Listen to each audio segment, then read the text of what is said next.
बहुत सारे लोग अपने रियल एज से ओल्डर दिखते हैं। इस प्रक्रिया को ज़ेरोमॉर्फिज्म कहा जाता है। किसी भी ऑर्गेनिज्म के लाइफ स्पैन को मैक्रोबायोसिस कहा जाता है।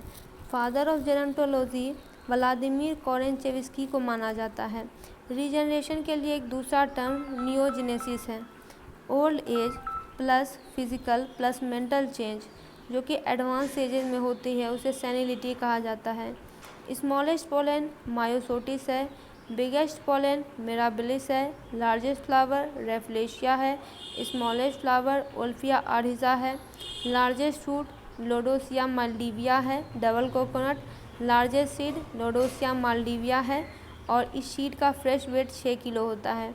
स्मॉलेस्ट सीड ऑर्किड है। इराइथना फ्लावर्स को काव या स्क्वेरल पॉलिनेट करते हैं।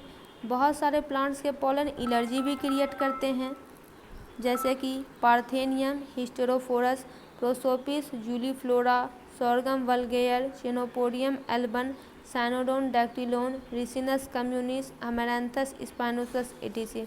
बहुत सारे कॉमन एलर्जी हो सकते हैं जैसे कि हे फेवर डिस्प्रेशन ब्रोंकाइटिस एटीसी। फिर एक टर्म है क्रिप्टोरकाइडिज्म यानी कि टेस्टिस एब्डोमिनल कैविटी में ही रह जाता है और स्कॉटल सैक में नहीं जा पाता है। इसके कारण मैन में स्टेरिलिटी आ जाती है। 2 ओवरी ओवल्यूशन में अल्टरनेट करती है यानी एक के बाद एक आती है। इंट्रा एब्डोमिनल टेस्टिस क्या है? तो वैसे टेस्टिस जो परमानेंटली एब्डोमेन में ही रहते हैं that remain permanently in the abdomen जैसे कि एलिफेंट व्हेल सील और एग लेइंग मैमल।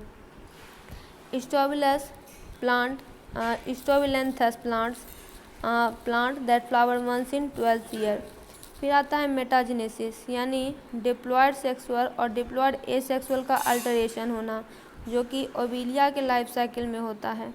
कैपेसिटेशन किसे कहते हैं? तो स्पर्म जब प्रिपेयर करता है ओवम को फर्टिलाइज करने के लिए। जेरोंटोलॉजी प्रोसेस ऑफ एजिंग की स्टडी है। एप्लैम्सोस्पोर क्या है? तो ये एक thin walled non motile spore है जिसे विंड कैरी करता है। फिर होता है पोलिनियम एक मास ऑफ पोलेम जो एक साथ जुड़ जाते हैं और इसे pollinator as a mass transport करते हैं जो कि ऑर्चिड और मिल्क वीड में रहता है। आता है ब्लास्टोजेनेसिस यानी रिप्रोडक्टिव यूनिट से जब यंग वन का फॉर्मेशन होता है तो इसे ब्लास्टोजेनेसिस कहते हैं। पंचानन माहेश्वरी को father of Indian embryology of plant कहा जाता है।